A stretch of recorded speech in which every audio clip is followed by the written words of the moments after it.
Ikaw man ko pa ang maldita na kong asawa.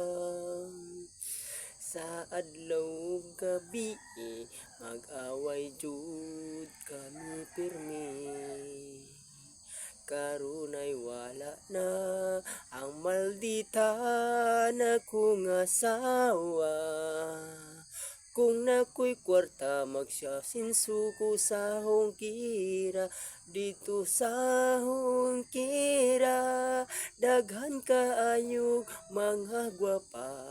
Kung gusto kag tag 50, may kapapin pang karapata. Pag abot sa tulo ka adlaw, sa kasakit ako nagtrabaw.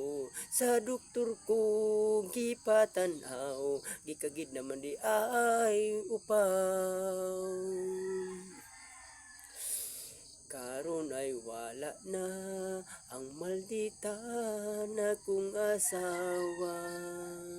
Akong ugay-ugayon ug paunlanon sa akong bukton.